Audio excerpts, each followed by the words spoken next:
Assalamualaikum warahmatullahi wabarakatuh.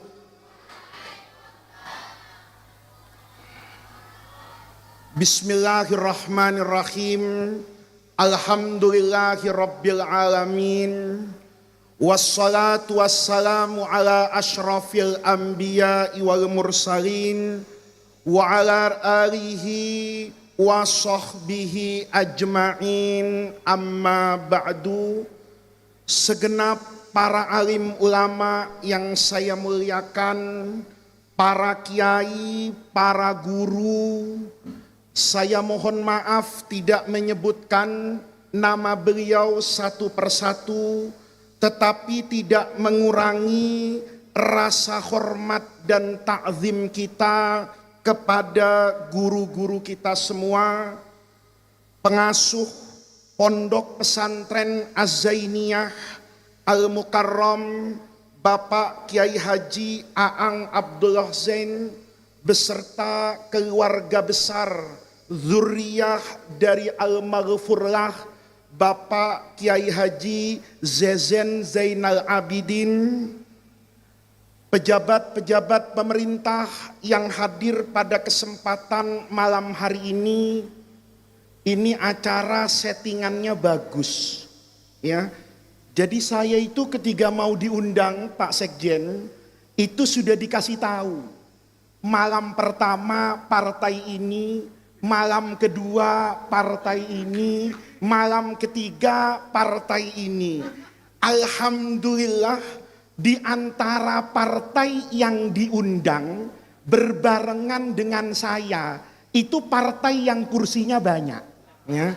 Jadi saya ini ketika diundang itu sebetulnya bukan malam ini, dikasih pilihan pertama atau terakhir. Kedua-duanya ndak bisa saya. Saya katakan saya bisanya malam Jumat. Begitu malam Jumat, yang datang partai yang punya pohon. Dulu saya kecil itu sama beringin takut Pak Aceh, ya. Tapi alhamdulillah sekarang rupanya sudah banyak kiai yang tahlilan di bawah pohon. Jadi pohonnya itu tidak lagi menakutkan, tapi mendatangkan keberkahan. Bapak Ibu, para santri yang saya banggakan, saya tadi ketika di rumah itu mendengarkan sambutan dari dua tokoh Golkar. Saya tadi bicara sama Kiai Khairil Anam, ngelihat dari casingnya, ini aswaja NO-nya 24 karat. Ya. Jadi saya agak-agak yakin kalau Golkar itu menang di sini. Gitu. Karena yang datang itu fasih betul bicara tentang tradisi pesantren. Jadi saya malam ini mau ceramah meneruskan yang terakhir sambutan tadi itu. Tadi Al-Mukarram Pak Kiai Haji Sarmuji. Ini mestinya sama Az-Zainiyah, ini dikasih gelar ajengan honoris causa. Ya. Masa doktor saja yang honoris causa, sekali-kali adalah Kiai honoris causa. Saya tadi yang terakhir ini supaya ndak panjang-panjang ngajinya, itu mendengar beliau menyampaikan sesuatu yang mahal, sesuatu yang penting dalam hidup ini. Kata beliau, Pak Sekjen Golkar ini, beliau datang ke pesantren ini, datang ke acara malam hari ini, niatannya mencari berkah. Berkah itu anak-anakku, para santri, itu sesuatu yang paling penting. Kalau kita dapatkan keberkahan, maka hidup kita pasti bahagia. Hidup kita hilang barokahnya, maka kesempurnaan hidup itu akan hilang. Maka yang paling penting dalam hidup ini, itu berkah. Dan nanti yang akan Allah cabut dari kehidupan manusia itu menjelang akhir zaman, yang hilang itu berkah. Dulu saya ngaji Sahih Muslim itu sama guru saya. Waktu sampai hadis, kata guru saya, Rasulullah itu bersabda, la taqumus sa'atu, tidak akan datang hari kiamat, hatta takunas sanatu kasyahri, sampai kamu nanti, kata Rasulullah, bertemu dengan satu masa, satu zaman, satu waktu, as-sanatu panjangnya 1 tahun, itu kasyahri kayak 1 bulan. 1 bulan kayak 1 minggu, 1 minggu kayak 1 hari, 1 hari itu kayak api yang membakar jerami. Dulu waktu saya ngaji, sulit saya mau percaya hadis itu. Karena hari dulu zaman saya kecil, itu terasa panjang. Ini yang di panggung ini generasi yang masih merasakan tidur siang. Saya dulu kalau pulang sekolah SD, itu dicari-cari sama ibu saya suruh tidur. Bangun tidur, itu hari rasanya panjang. Asar masih bisa ngaji. Sekarang hari itu rasanya cepat. Sekarang kita masuk Rabiul Awal, nanti tidak terasa, tahu-tahu bulan Rajab, Sa'ban, Ramadan, Lebaran lagi. Enggak terasa, tahu-tahu periodenya di DPR habis, Pak Sarmuji. Kampanye lagi, perang lagi, duduk lagi. Baru duduk kayaknya kemarin kampanye, kulitnya itu kalau biasanya musim kampanye, itu saya bisa lihat mana pengurus partai yang calon menang sama calon kalah itu kelihatan. Ya.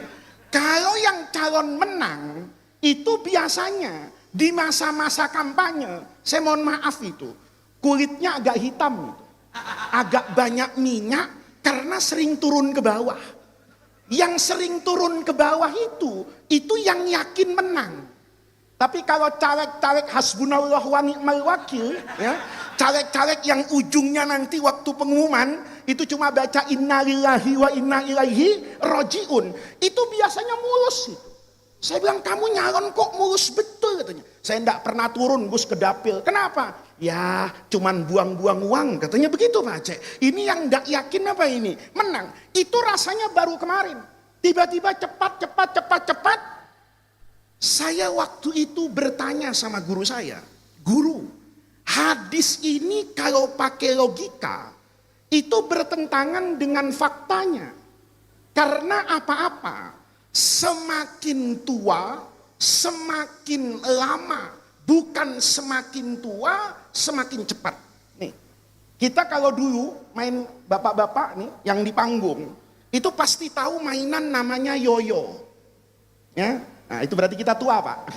Karena anak sekarang pasti enggak tahu mainan yang namanya yoyo. Tahu enggak? Alhamdulillah. Iya lupa saya Pak Aceh. Ini agak di kampung Pak Sekin. Nah, ini masih banyak mainan yoyo kan? Anak-anakku pernah tahu kan? Bulat, ada talinya, dibanting.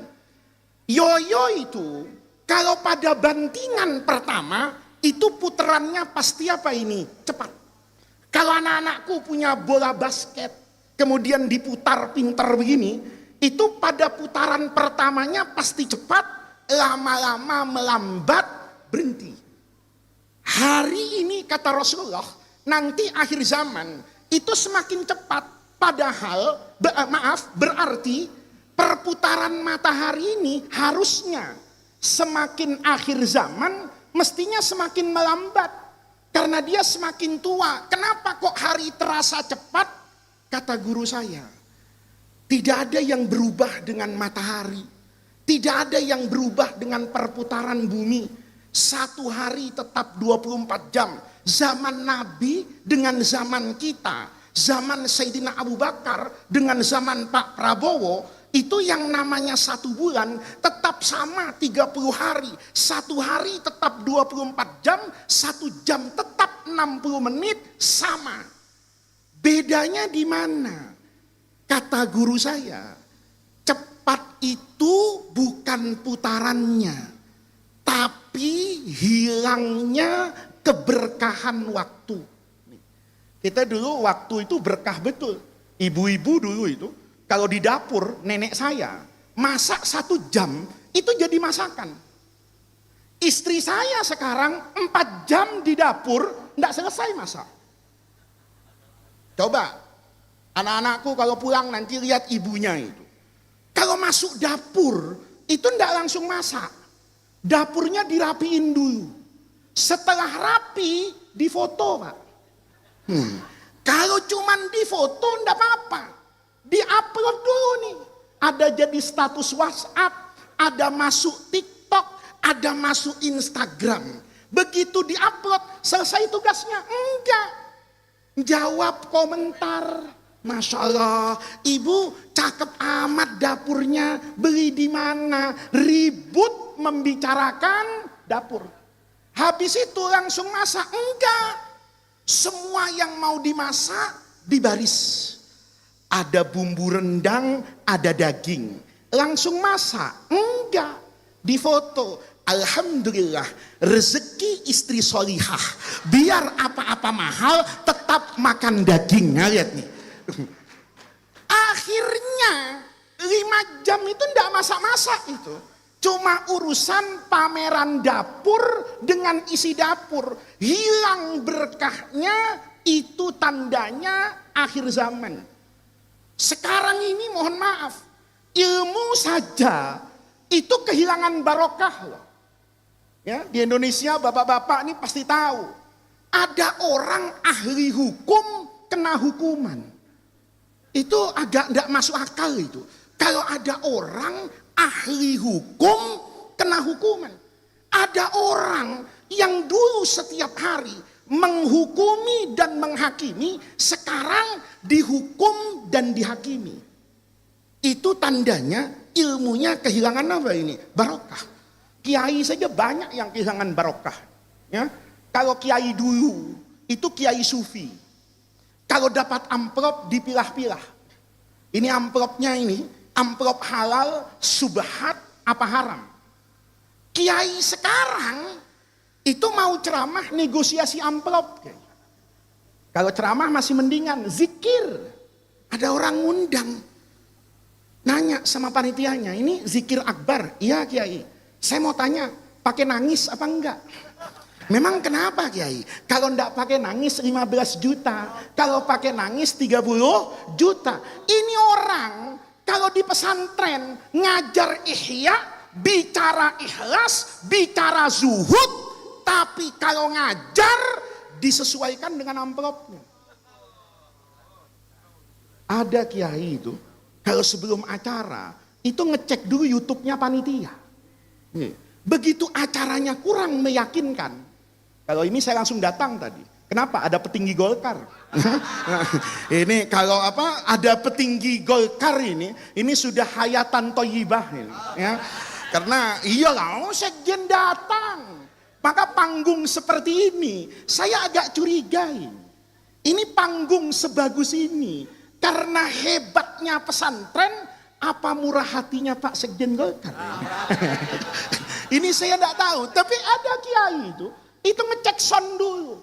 Anak buahnya suruh datang. Itu yang datang banyak enggak? Panggungnya kayak apa? Soundnya kayak apa? Ini orang punya ilmu tapi kehilangan apa ini? Berkah. Maka yang paling penting dalam hidup itu berkah.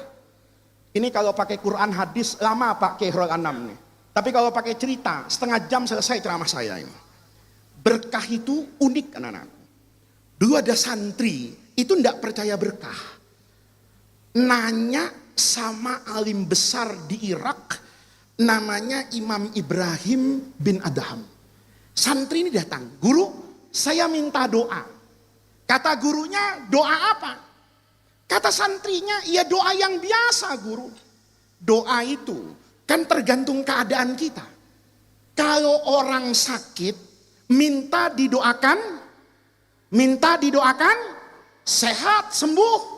Orang miskin mintanya kaya, orang bodoh mintanya pinter, orang jomblo mintanya jodoh.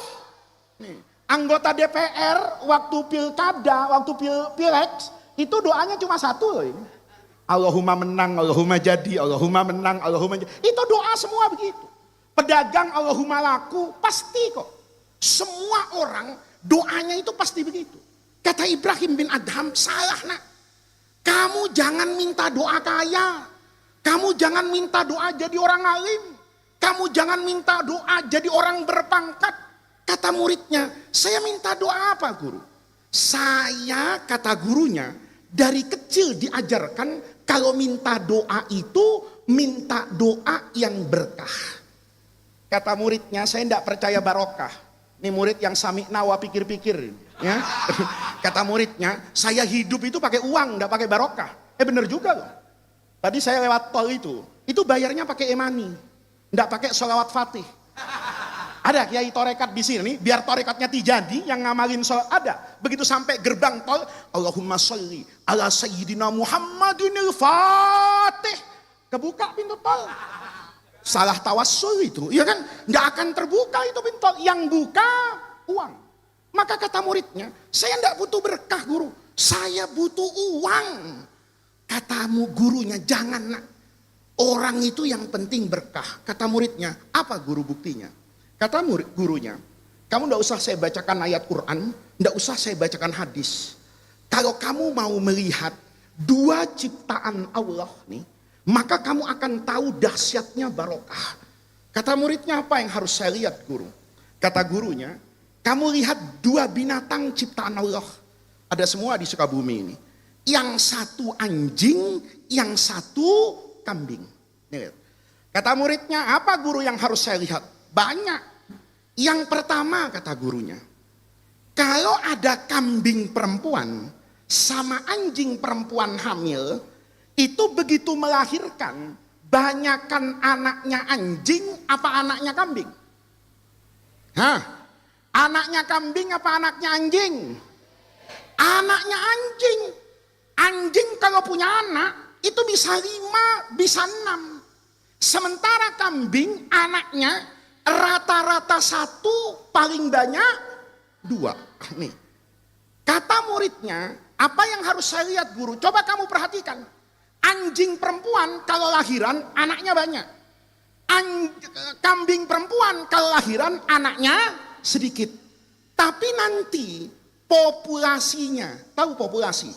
Jumlahnya setelah hidup, itu seandainya ada dukcapilnya binatang, ya, kasih kita nomor induk nik ini satu-satu, itu pasti jumlah kambing ternyata lebih banyak daripada jumlahnya, padahal waktu lahir banyakan anjing. Anjing lahir banyak, tapi tingkat populasinya itu lebih rendah daripada kambing. Kambing yang lahirnya sedikit, populasinya banyak.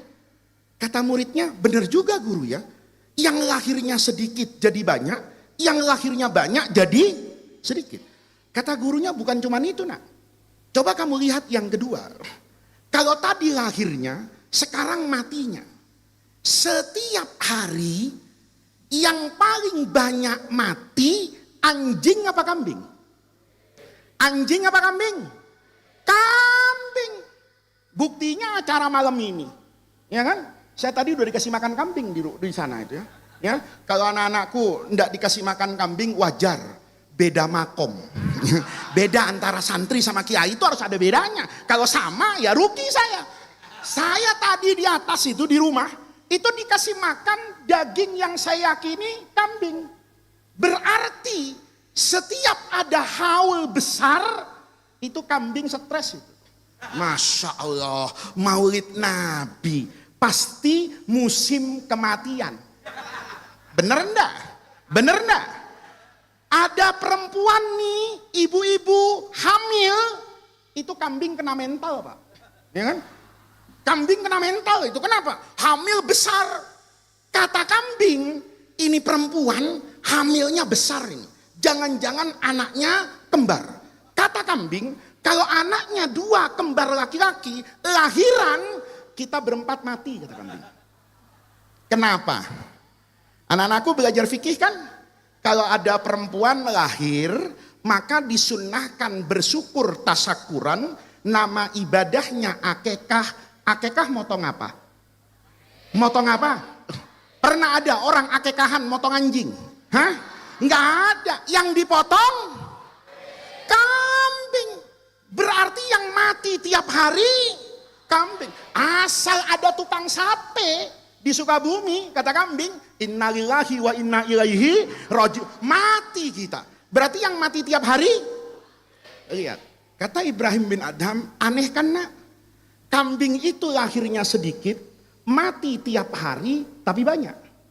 Anjing lahirnya banyak, tidak dikonsumsi oleh mayoritas manusia dimanapun, tapi ternyata jumlahnya sedikit. Maka muridnya ini bilang, benar guru ya, berarti berkah itu ada. Yang sedikit jadi banyak, yang banyak jadi sedikit. Maka muridnya nanya, guru, kira-kira guru, kenapa yang dapat berkah itu kambing bukan anjing? Ini menarik ini.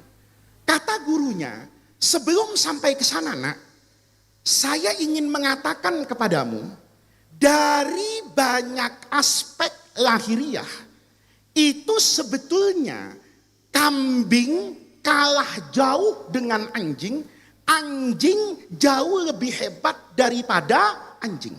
Kata muridnya, apa maksudnya guru? Gampang katanya. Coba kamu lihat, manusia itu dianggap lebih hebat dari orang lain, lebih mulia, itu karena ada ukurannya. Nih, ukuran hebatnya manusia mau kita pakai sebagai parameter hebatan antara anjing dengan siapa ini? Kambing. Kata gurunya, manusia itu dihormati karena banyak sebab. Ya, sebab yang pertama biasanya nasab. Ini lagi rame nasab nih Pak. Ya, lagi rame nasab. Manusia itu dihormati itu memang diantaranya karena apa ini? Nasab. Saya yang besar di NO tuh terasa banget. Dulu kalau ayah saya ngaji ke pesantren-pesantren besar NO di Gerboyo, di Peloso, zaman tahun 80-an, itu saya duduknya di depan. Banser itu berisik gitu. Ini anak kecil duduk di sampingnya Kiai Maksum, waktu itu Rois Am. Duduk di sampingnya Kiai As'ad, Mustasar PBNO. Saya mau diusir itu. Tapi pengurus NO Situbondo itu teriak, Gus. Gus itu di Jawa Timur gampang cari jodoh ya. Makanya saya pindah ke Jakarta takut tidak tahan godaan ya kan. Saya itu Pak Kiai Sarmuji paham lah. Kalau di Jawa Timur bergelar Lora atau Gus itu luar biasa itu ya. Fa'alun lima yurid bisa itu, mau kemana saja itu bisa dilakukan. Itu karena dianggap apa ini? Nasabnya. Kayak kita nih kan tidak mungkin bercita-cita jadi Raja Jogja. Biar suara dapilnya besar, tidak akan diangkat jadi Raja Jogja. Kenapa? Bukan turunan, bukan bangsawan. Maka manusia itu dihormati biasanya karena nasabnya. Yang kedua, karena ilmunya. Buktinya saya di atas, anak-anakku di bawah. Ya. Anak-anakku belum makan, saya sudah kenyang. Ya. Kalau anak-anakku mau jadi saya, gampang. Naik ke atas, pegang mic ceramah. Ya. Kalau anak-anakku ceramah di sini, dipanggil Al-Mukarram, itu pasti akan diapakan nih? Dihormati biasanya. Jadi manusia itu dihormati yang pertama karena nasabnya, yang kedua karena ilmunya, yang ketiga biasanya karena tampangnya. Orang kalau ganteng itu biasa ilmu karom itu. Ya. Coba bapak rapi bajunya, ganteng, datang belakangan disuruh ke depan. Orang ganteng Pak, orang cantik Bu, pakai baju apa aja bener. Tapi orang jelek pakai baju apa aja salah, salahnya jelek, itu aja. Salahnya jelek. Lihat nih, kita nggak usah panjang-panjang ini. Beliau nanti banyak acara besok pagi. Yang pertama nasab, yang kedua ilmu, yang ketiga fisik. Kita adu. Nasabnya anjing, ini daripada ribut-ribut nasab Habib, ya, mendingan nasab ini yang saya ajarin nih. Nasabnya anjing sama nasabnya kambing, cakapan mana? Hah? Ragu kan? Kata Ibrahim bin Adham, sufi besar Irak ini, lebih mulia nasabnya anjing. Kenapa? Karena anjing itu ada yang masuk surga. Sementara kambing di surga Allah keluarin. Ini bapak-bapak pengalaman nih. Enakan masuk DPR apa dikeluarkan dari DPR, Pak? Ini pengalaman nih. Pasti rasanya enak yang ke dalam kan, daripada yang harus apa ini? Keluar. Maka di sini kata Ibrahim bin Adham, kalau dihitung nasab bagusan anjing. Kenapa? Anjing ada yang masuk surga, Pak. Padahal enggak pernah ngaji. Enggak pernah tarekatan, enggak pernah tahlilan. Itu anjing tuh yang aneh. Jaga orang sholat. Ini kan antara Nabi Isa alaihi salam dengan Rasulullah. Di masa yang panjang ini, setelah wafatnya Nabi Isa sampai adanya Rasulullah, itu ada tradisi paganisme yang berkembang. Maka banyak orang yang asalnya beribadah kepada Allah menjadi beribadah kepada selain Allah. Fityatun amanu bi rabbihim di surah Al-Kahfi ini, 7 orang pemuda tokoh terpandang di masa itu memilih untuk tetap menjaga akidahnya. Maka kalau sholat ngumpet nih. Begitu ngumpet di gua, Maximilian dengan teman-temannya ini kalau sholat anjing lewat. Begitu anjing lewat, anjing ngeliat. Cakep banget nih kalau ibadah begini. Dijagain masuk surga. Anjing jaga orang sholat masuk surga.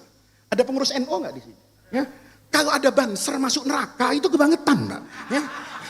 Banser itu jaga NKRI loh. Banser itu jaga kiai loh. Kalau ada banser masuk neraka itu biasanya jarang-jarang jaga pengajian, sering dangdutan. Gitu.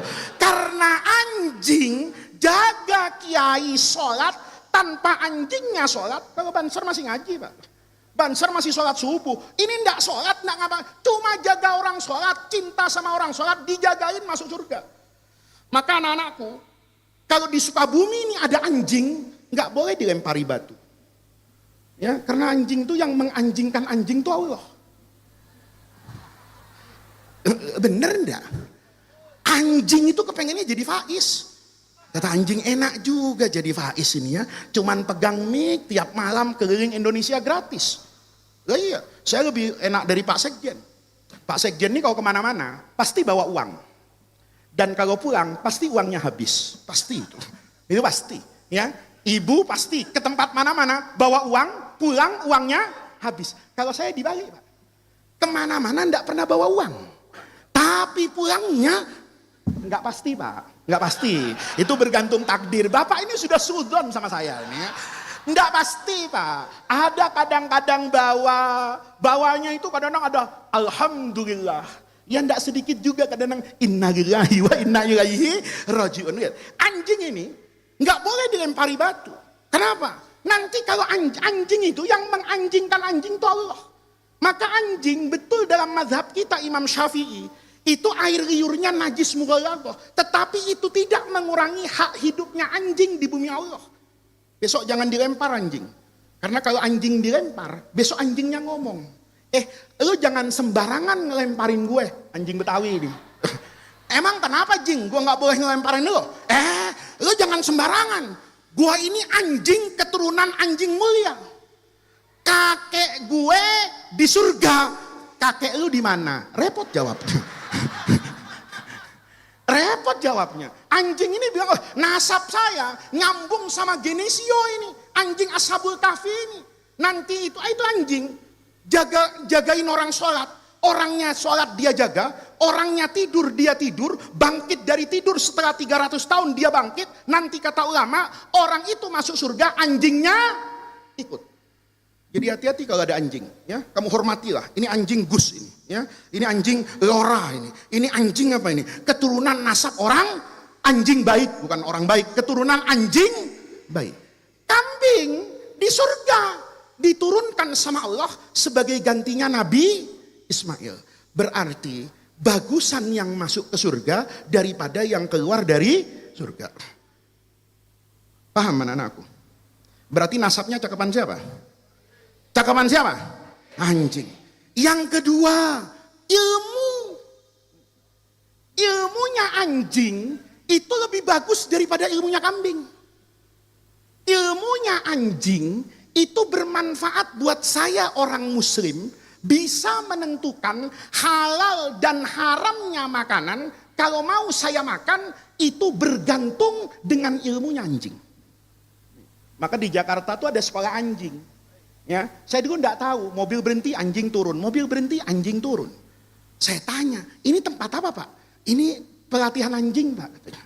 Loh, berarti anjing ada pesantrennya, kata saya. Ada Pak. Saya penasaran. Kalau anjing saya mondok di sini, bisa apa Pak? Kata security-nya, daripada saya salah, Bapak saya panggilkan kiai anjing. Kiai anjing, kiainya anjing. Ya, saya panggil gurunya anjing. Dipanggil nih, Al Mukarrom nih, hebat. Pakai jas, pakai dasi, pakai sneaker. Saya sarungan, enggak apa-apa. Dia biarpun pakai jas, muridnya anjing. Ya, saya sarungan, muridnya orang, kan gitu. Saya tanya, Pak, anjing kalau sekolah di sini, yang hebat lagi uangnya Pak. Ya, uang sekolah anjing tuh jutaan. Saya mau tanya, di pesantren Azaniyah ini uang sekolahmu berapa? Hah? Kamu bayar kan setiap bulan di sini? Bayarnya berapa? Berapa? 500? 700.000. Masya Allah, mahalan anjing sekolahnya. Jadi kalau besok nih pengurus yayasan mau menaikkan uang sekolah, itu kamu ndak boleh nuduh kiainya mata duitan, bukan. Ingin menghargaimu supaya harga sekolahmu tidak kalah dengan sekolahnya anjing. Ini pesan dari pengurus yayasan, Pak. Ini bergantung dengan keamanan saya di sini. Ya, ini lihat, anjing sekolahnya mahal. Begitu saya ketemu dengan gurunya, saya tanya, Pak, anjing itu kalau sekolah sini bisa apa, Pak? Kalau dilatih di sini, kata gurunya, diantaranya, Pak, bisa disuruh-suruh. Saya mikir, gimana nyuruhnya? Katanya, ya pakai bahasa, Pak. Bahasa apa kata saya? Bahasa anjing, katanya. Saya mikir-mikir bahasa anjing, katanya. Gimana contohnya Pak? Dia lihat saya pakai peci. Kata orang tadi, Bapak kan orang Islam. Dalam Islam, itu anjing diantara alasan dibolehkannya dimiliki, itu diantara yang dibolehkan, itu kalau anjing itu dipakai untuk berburu. Itu secara fikih. Ini unik Pak. Kita ini kalau mau makan binatang al-an'am, kayak sapi, kerbau, kambing, atau ayam, itu syaratnya disembelih. Kalau tidak disembelih jatuhnya bangkai. Nyembelihnya pakai apa? Unik nih. Pakai apa aja. Besi boleh jadi pisau.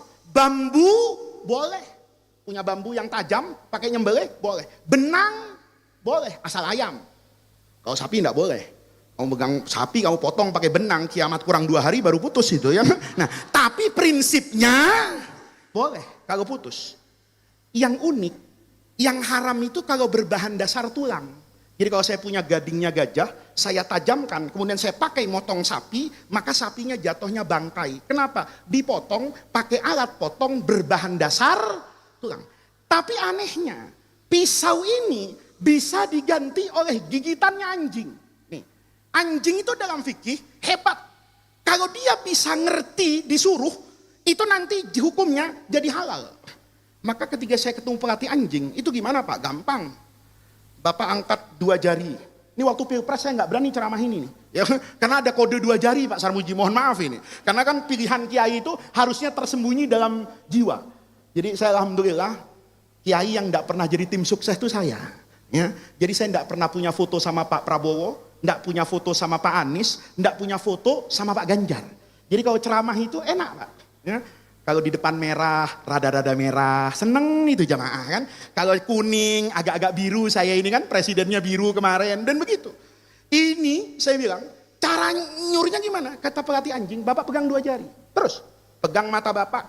Terus, pegang mata anjing. Sayang di sini nggak ada anjing. Ya. Kalau anak-anakku ada yang mau maju ke sini, relawan, jadi anjing. Ini kalau ilmu hadis nantinya, sanatnya mutasil, ila sayhil anjingiyin. Ya. Ini contohnya, dia gini Pak, anjingnya gini. Terus, sasarannya tunjuk. Kalau kelihatan misalnya rusa, begini kan, begini. Kalau enggak kelihatan, pakai visual.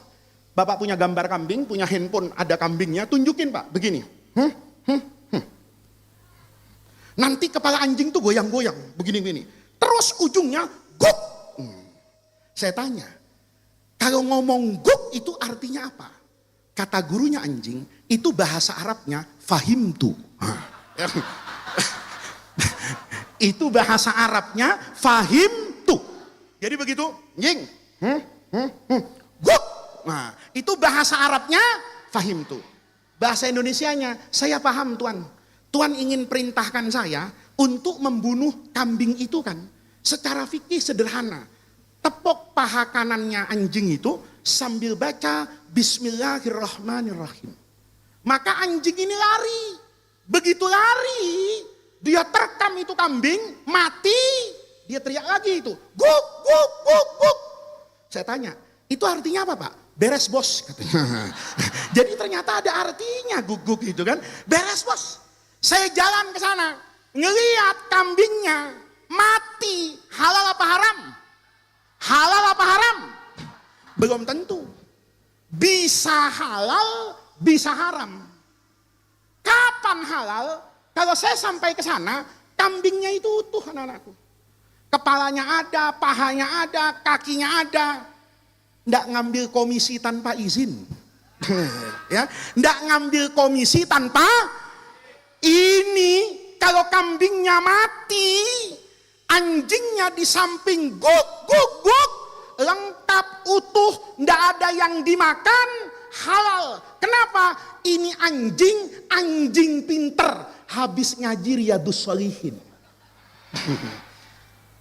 Bab apa? Babul amanah wal wakalah. Anjing, kamu saya wakilkan. Untuk apa? Untuk membunuh kambing. Kambing itu punya saya. Kamu cuma wakil. Kalau minta, bilang sama saya. Kalau anjingnya tidak mengambil bagian apapun, hukumnya halal. Saya dengar begitu bapak-bapak. Mikir saya. Anjing kalau sekolah itu lebih jujur dari panitia maulid di pesantren saya. Ya kan kalau orang lain kan aneh. Santri saya kalau bikin maulid di pesantren tuh, saya tanya sama santri saya, ini manakipan kamu ngundang orang berapa? 20.000 Gus. Dikasih makan kata saya. Iya. Gimana caranya? Gampang. Pakai nampan. Satu nampan besar itu cukup untuk 4 orang. Kalau kita ngundang orang 20.000, kita cuma butuh 5.000 nampan. Gimana caranya? Kelas kan ada 100. Satu kelas masukkan 50 nampan. Maka jumlahnya 5.000. Begitu dibagi, satu nampan 4 orang cukup untuk 20.000 orang. Saya bilang sama santri saya, bagus. Oke. Pengajian Pak. Nanti kalau Habib Ali Kuitang, itu sudah nutup talqin zikir. Ini penting. Ya. Dulu NO yang asli itu, zaman Pak Idam. Itu kiai sama habaib itu anteng Pak. Saling menghargai. Ya. Saya tahu betul, Pak Idam Khalid itu, ketua umum PBNU. Itu Masya Allah. Penghormatannya sama Habib luar biasa. Habibnya juga begitu. Hormat sama kiai. Jadi saling menghormati. Ini anak-anakku, kalau sudah Habib Ali baca talqin zikir, saya bilang, keluarin nasinya. Keluar semuanya. Selesai keluar, santri saya itu berdiri di depan kelas. Saya tanya, nak, kamu sudah selesai tugasnya? Sudah Gus, sudah selesai. Kalau sudah selesai, ayo kamu makan ke rumah saya. Santri saya itu nolak. Jangan guru, jangan. Saya tidak usah makan. Kenapa? Kan kata Nabi, man kana yu'minu billahi wal yaumil akhir falyukrim dhaifahu. Sebelum tamu makan, saya tidak mau makan. Kenapa? Kata Nabi, hormati tamu. Senang betul. Ini santri saya paham hadis. Tapi senangnya cuma 5 menit. 5 menit temennya datang ke saya. Gus, anak tadi itu teman saya diajak makan tidak mau ya? Tidak mau kata saya. Nggak bakalan mau dia Gus. Kenapa? Udah kenyang katanya. Saya bilang, bagaimana kenyang? Kan belum makan. Kan dia jaga. Itu masalahnya. Dia kan disuruh jaga 50 nampan. Jaganya bawa sendok. Terus, dari satu nampan, ini satu nampan, cukup untuk 4 orang. Diambil 1 sendok, kelihatan berkurang enggak? Enggak, cuma 1 sendok. Tapi masalahnya, di kelas itu ada 50 nampan. Berarti dia ngambil 50 sendok. 50 sendok kalau dikonversi ke piring jadi 3 piring. Saya tanya, jujuran anjing apa panitia maulid di pesantren saya? Hah? Saya pernah panitia korban. Masjidnya itu besar. Selesai saya sholat, Gus jangan pulang dulu katanya. Kenapa? Periksain ini potongannya bener nggak secara fikih. Oh ya udah kata saya. Saya periksain Pak kambing tuh ada 200. Sampai di pojokan ada kambing paha belakangnya nggak ada. Saya bilang haram ini. Kambing nggak lengkap cacat kok dijadikan kurban. Kata ketua masjid nggak ada yang cacat. Kemarin semua kambing kakinya 4. Dicari-cari tahu-tahu dibawa beduk. Siapa yang ngumpetin? Panitia korban. Jujuran anjing apa panitia korban? Jadi pejabat-pejabat yang suka main-main dengan APBN ya, itu berdasarkan logika ini, itu lebih jujuran anjing apa pejabat negara yang kena KPK? Ini yang teriak biasanya nggak dapat bansos nih ya. Ini kalau saya ceramah begini terus suaranya tinggi, itu yang teriak-teriak Pak belum tentu jujur. Itu biasanya yang punya masalah sama pajak bumi bangunan itu biasanya. Lihat, oke? Berarti ilmunya hebatan? Loh, kalau ilmunya kambing diamalkan, rusak rumah tangga. Ayo, apa ilmunya kambing? Kambing itu ilmunya satu, asal ada cewek sikat. Mau anaknya kek, mau ponakannya kek, mau istri orang kek, asal perempuan sikat. Itu ilmunya kambing. Bayangin. Ayo, bapakmu suruh ngamalkan ilmunya kambing, terlantar kamu di pesantren. Kenapa? Kawin di tiap kecamatan bapakmu nanti. Ya. Bener enggak? Oke, ilmunya hebatan anjing. Yang terakhir. Yang terakhir ini tampangnya. Cakapan anjing apa cakapan kambing? Cakapan anjing apa cakapan kambing? Bingung kan? Saya yang jawab. Saya punya pengalaman Pak. Mungkin 15 tahun yang lalu. Rumah saya masih di Senopati Pak. Jadi saya itu anak Jaksel. Ya, saya ini anak Jaksel. Diajak ke Sukabumi ini agak-agak berat Pak Sarmuji sebetulnya ya. Saya ini anak Jaksel, anak SCBD. Jadi saya masih tahu harga tanah di SCBD itu 750.000. Saya nyesel betul. Kenapa enggak saya kaplingin zaman itu gitu loh. Sekarang bisa 100, bisa 200 juta. Jadi rumah saya dulu itu di sampingnya rumah wakil presiden Pak Darmono. Sampingnya itu duta besar Italia, banyak staf Amerika di depan situ. Satu ketiga hari Ahad, saya pulang dari ngaji itu. Anak saya perempuan itu berdiri di depan. Melarang saya masuk. Bi, jangan masuk rumah. Kenapa nak? Sekali-kali lah kita lihat hari Minggu ini orang-orang olahraga. Nurut saya Pak. Saya pakai sarung, pakai peci, jalan-jalan sama anak saya. Anak saya ini sebetulnya penyayang binatang. Semua binatang dia senang, termasuk anjing. Tapi mau beli takut karena bapaknya pengurus NU gitu loh ya. Karena bapaknya kiai, takut dia untuk beli anjing. Tapi sama anjing seneng. Olahraga pagi itu dia jalan, ketemu sama orang Amerika. Nggak tahu diajak ngomong apa, tahu-tahu anjingnya dikasih ke saya. Saya kaget betul itu. Karena selama saya jadi kiai, baru kali itu saya dikasih anjing. Kalau dikasih amplop sering saya, kadang sehari bisa 5 kali kayak minum obat saya. Tapi dikasih anjing baru kali itu. Saya tanya sama anak saya, nah apa ini kok anjingnya dikasih ke Abi? Enggak dikasih Bi, pinjem katanya. Untuk apa? Foto. Abi ini fotonya di pesantren, di makam, di Mekah. Sekali-kali foto sama anjing. Ya karena anak yang minta foto saya. Anak saya ngatur, Abi di kanan, anjing tengah, dia di kiri. Kameranya dikasih ke orang bule itu, orang Amerika tadi. Fotoin, difoto. Kan kering ini anjingnya, anjing sekolahan juga pinter, tenang saya. Foto jadi cekrek-cekrek selesai, gak ada masalah. Hari Senin, anak saya kan sekolah, handphonenya ditaruh di rumah. Saya mikir, foto anjing kemarin diapain ya sama anak saya? Begitu saya ambil handphonenya, innalillahi, di-upload ke Facebook. Untung waktu itu belum ada WhatsApp, masih BlackBerry. Belum ada Instagram, belum ada TikTok. Cuman Al-Mukarram, BlackBerry sama apa itu, Facebook aja. Di-upload, anak saya followersnya banyak. Jam 9 pagi, yang komentar tuh udah 100. Saya penasaran, apa sih kira-kira komentar orang-orang? Anak saya perempuan namanya Alifa. Komentar yang pertama, Alifa, itu yang di tengah siapa namanya? Ganteng amat.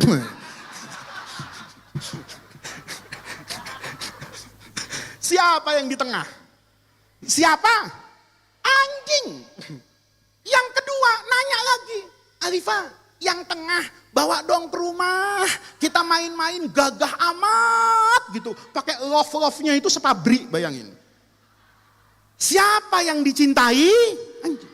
Sampai 50 Pak, itu semuanya nanya anjing. Semenjak itu, saya tidak pernah berani nyalon jadi gubernur DKI. Kenapa? Berdasarkan survei internal anak saya, ini kan 100, saya cuma berani 50. Karena kalau sampai 51 masih ngomentarin anjing, itu pakai logo KKPU, menang 1 putaran Pak. Masya Allah. Padahal 20 tahun yang lalu, muka saya itu masih market friendly Pak. Muka saya belum ubanan kayak gini waktu itu. Saya pikir-pikir, ternyata lebih menarik anjing. Saya kalah, berarti anjing cukup ganteng. Coba bandot, ya kan? Kita pegang anjing Pak, yang asalnya nggak gagah jadi gagah. Saya punya orang Madura Pak Sarmuji di Surabaya, itu suka berantem. Saya tanya, kau berantem sama polisi itu berani nggak? Berani Gus, tapi takut sama anjingnya. Kenapa? Anjingnya gede banget, anjing yang gede itu polisi biar kurus, pegang anjing gagah. Coba brimob hebat, pegang bandot. Oh, ini polisi kayaknya anak buah Sambo nih, mati karir kayaknya, kan begitu toh? Ya, kenapa? Karena kambing tidak akan identik dengan kegagahan. Lihat. Oke. Ini mukaddimah, ya. Ngajinya sekarang. Ya. Jangan sampai nanti kamu ditanya sama orang tuamu. Kemarin malam Jumat ngaji sama Faiz, malam-malam tuh ngaji apa? Anjing, gua bahaya itu. Ngaji apa? Anjing Bu katanya. Ini ngajinya. Ini mukaddimahnya, supaya nanti anak-anakku itu tenang menerima nasihat yang mau saya sampaikan.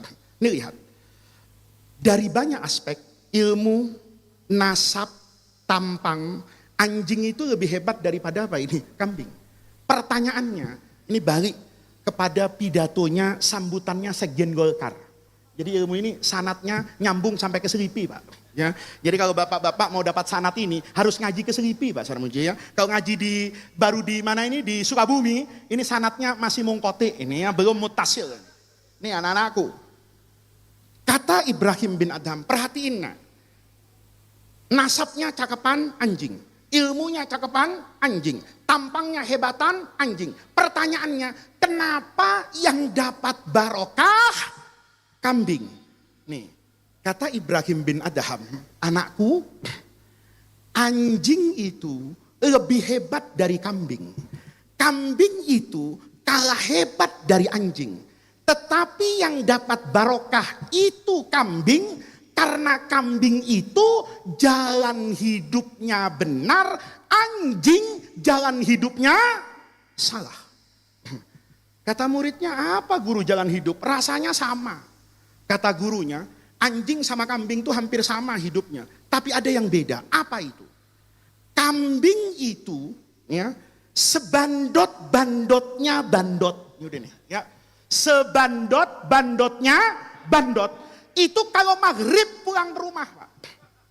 Ya, saya udah tanya sama juragan kambing di Tangerang, supaya ndak ada orang interupsi sama pidato saya. Bapak yang suka naik pesawat dari Terminal 3, itu yang di pagar sana, itu kalau siang banyak kambing Pak. Anehnya kalau sudah mau maghrib, kambing itu nggak usah dicari, pulang sendiri. Jadi kambing itu senakal-nakalnya kambing kalau maghrib pulang, paling malam Isya. Saya udah tanya sama pakar kambing, bener Pak Haji, kalau sampai Isya pulang Gus. Saya tanya, kalau di tengah jalan nih, kambing ini ketemu janda cakep nih, ya kan? Ini kira-kira apa yang terjadi? Kalau sudah maghrib, kata juragan kambing, itu bandot pulang ke kandangnya. Nggak ada eksekusi malam itu. Paling diingat kandangnya di sini. Besok pagi-pagi dia datang ke situ. Tapi kalau sudah malam, dia pasti pulang. Saya tanya, ngapain Pak Haji di rumah? Tidur Gus. Kambing itu kalau udah Isya, tidur. Nanti, ini penting, kambing itu bangun sepertiga malam terakhir itu. Yang kata Al-Quran, wabil asharihum yastaghfirun. Itu waktu Allah sedang bagi-bagi rahmat. Kalau sekarang, mulai jam 3 malam, jam 4 malam, jam 4 pagi, itu Allah bagi-bagi rahmat. Kambingnya bangun, maka dia mendapatkan barokah karena dia bangun di waktu yang penuh dengan Sebaliknya anjing kalau malam tidak tidur-tidur. Nih, saya sekarang Pak Aceh nyingkir Pak Aceh. Rumah saya itu di Jakarta Selatan paling ujung, di Jagakarsa. Itu banyak anjing kalau malam. Nanti kayak saya pulang dari Sukabumi nih, saya sampai rumah nanti kira-kira jam 1:30, itu anjing tidak tidur-tidur jalanan itu. Ada yang muter-muter, ada yang kebas-kebas buntutnya, ada yang menggonggong keliling kampung, ada yang ngadu kopi, banting kartu, pokoknya tidak tidur-tidur anjing nih kalau malam. Ya, aneh betul. Kalau jam 1, jam 2, matanya itu seger. Tapi anehnya, kalau saya bangun jam 3, mau keluar ke masjid, anjing yang sehat malam itu subuh tidur. Maka pesan saya anak-anakku, kalau nanti malam kamu tidur sama temanmu, malamnya temanmu tuh tidak tidur-tidur. Ya, ada aja yang dikerjain. Tapi kalau subuh tidur, as-salatu khairum minan naum, ndak bangun, pulas. Tolong perhatikan. Kalau temanmu tidur telentang, tolong dibalik supaya tengkurap. Periksa pantatnya. Jangan-jangan ada buntutnya. Karena yang malam ndak tidur-tidur, kalau subuh tidur itu biasanya kamu tidur semalaman sama orang yang subuh-subuh nggak bangun, berarti semalam tidur sama. Nanti ibu-ibu periksa suaminya, suami periksa istrinya ya. Jadi jangan sampai kita ini berpasangan dengan pasangan yang salah. Lihat anak-anakku. Ini inti pidatonya sederhana. Kambing itu kalau malam tidur, waktu berkah dia bangun, maka dia dapat barokah. Anjing itu hebat segala-galanya. Salah jalan, maka kehebatannya itu akan hilang. Maka seperti pesan Pak Sekjen Golkar tadi, anak-anakku masuk pesantren seperti sekarang. Ini jalan yang benar anak-anakku. Benernya di mana? Gedungnya sederhana, pesantrennya sederhana.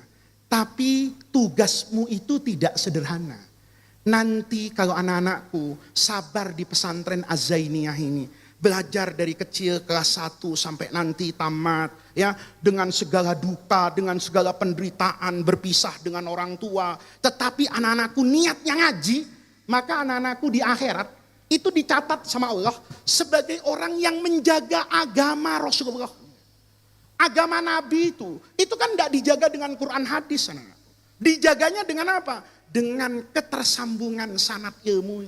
Saya ngaji dari bapak saya ngaji ke Sidogiri, Kiai Sidogiri nanti ngaji ketemu dengan Syekh Mahfud Termas, naik ke Syekh Khalil Bangkalan terus ke atas. Maka ketika kita di pesantren, itu nanti sanatnya itu nyambung ke Rasulullah. Berarti saya masuk di pondok itu menjaga keberlangsungan dan ketersambungan serta kelestarian ajaran agama. Kalau itu niatmu belajar di pesantren Az-Zainiyah, maka kamu mengikuti jalan gurumu. Lihat Kiai Zazen itu. Dulu katanya pertama kali pesantren ini berapa meter dulu tadi? 50 meter. Ya, kecil sekali. Sampai bisa seperti ini. Saya yakin, karena saya di pesantren juga. Saya kadang-kadang kalau di pesantren itu, ngelihat gedung tuh kaget. Ini gedung diapresial, nilainya 10 miliar. Padahal setiap minggu, duit jangan semiliar. 100 juta aja enggak pernah lihat. Tapi anehnya, kalau ada tagihan bangunan, itu ada aja yang bayarin. Bukan bayar, bayarin. Ya. Cuman Pak Aceh belum pernah sih ke pesantren saya hari Sabtu. Ya. Ini pejabat tuh sukanya ke pesantren tuh hari Senin. Hari Senin tuh nggak ada tagihan Pak, ya kan? Tagihan itu hari Sabtu, ya kan? Semen, toko bangunan, truk itu biasanya habis kita bangun 3 lantai, itu kalau sama kiai kan nggak berani nagih itu. Tapi hari Sabtu itu ikut zikir di pesantren, khusyuk betul ini mandor katanya, pasti ini mau nagih tapi sopan. Kiai, saya sudah ikut zikir, alhamdulillah. Alhamdulillah sudah sholat duhur Kiai, ya alhamdulillah sudah makan Kiai, sudah. Apa yang belum kata saya? Tagihan ini Kiai belum, lihat nih. Jadi anak-anakku, hidup itu kalau benar jalannya dia akan mendapatkan keberkahan. Maka kita hadir ke pesantren-pesantren ini. Saya jujur Pak Aceh ya, Pak Kiai Syukron tuh anaknya 4. Yang ngajinya ndak beres tuh saya. Saya itu ndak pernah hatam ngaji itu. Tapi kalau hataman datang saya. Ya, enggak pernah hatam, tapi kalau hataman datang. Kata ayah saya dulu, saya itu santri kota. Jadi sama bapak saya itu selalu sami'na wa pikir-pikir. Berdebat. Ayah saya itu NO banget. Jadi ayah saya itu dibilang gini, kamu nakal boleh lah, kamu bantah saya silahkan. Tapi ada satu yang enggak boleh kamu bantah. Kalau nanti kamu saya ajak ke pesantren, nih dulu nih, saya dulu kecil itu SD, itu sama bapak saya boleh enggak sekolah, asal ke Lirboyo ngaji. Asal ke Pelosok, cuman 1 malam Pak. Ke Lirboyo, ke Tegalrejo, saya hatam tuh pesantren Busareno itu semua, saya hatam tuh Buireng mana-mana, itu enggak nyantri saya. Cuma ikut hataman. Kata bapak saya, kalau ketemu kiai, cium tangannya nak. Ya, tatap matanya, kalau kiai tadi menawarkan meludahimu, buka mulutmu, telan ludahnya. Menelan ludah itu buat santri Jaksel berat Pak Aceh. Ya kan? Ini kalau zaman Covid langsung disuap saya ini. Kenapa? Waduh, dropletnya luar biasa. Tapi saya nurut. Saya dulu enggak tahu tuh, bapak saya enggak pernah ngomong apa. Pokoknya asal kamu begitu, besok kamu saya bawa ke Aldiron. Dulu mall paling bagus itu Aldiron di Blok M. Kamu ke Aldiron bisa ngambil sepatu Adidas. Harganya cuma 11.000 Pak. Waktu itu saya kata bapak saya asal nurut. Saya enggak pernah tahu tuh. Besar, kata bapak saya, ini anak kau ngaji sama saya, enggak pinter-pinter nih. Saya dibuang ke Mesir Pak. Ketemu dengan Grand Syekh Ali Jum'ah itu mufti Mesir. Kata Syekh Ali Jum'ah, kamu kalau ngaji sama saya, cium tangan saya. Lihat mata saya. Bukan persoalan tangan Ali Jum'ah, tapi tangan ini pernah bersentuhan dengan tangan. Tangan ini bersentuhan dengan tangan ini sampai ke Rasulullah, itu turun-turun tangan. Kamu tatap mata gurumu, mata itu pernah bertemu dengan mata, yang mata itu bertemu dengan mata ini nyambung sama matanya ulama sampai ke tabiin sahabat Rasulullah. Kalau matamu melihat mata saya, maka seolah-olah kamu pernah melihat mata yang melihat apa yang dilihat oleh Rasulullah malam Isra Mi'raj. Bayangin Pak. Jadi kadang-kadang ya, yang enggak ngaji jadi kiai. Yang ngaji benar itu enggak jadi kiai.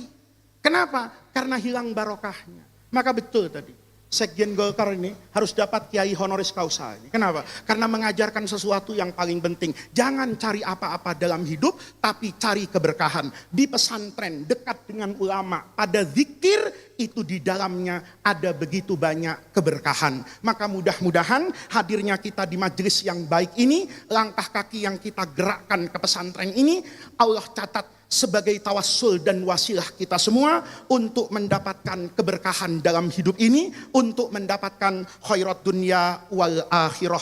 Rabbana atina min ladunka rahmah wa hayyi lana min amrina rasyada. Allahumma la tahrimna khaira ma indaka li syarri ma indana. Kurang lebihnya saya mohon maaf. Wallahul muwaffiq ila aqwamit thariq. Wassalamualaikum warahmatullahi wabarakatuh.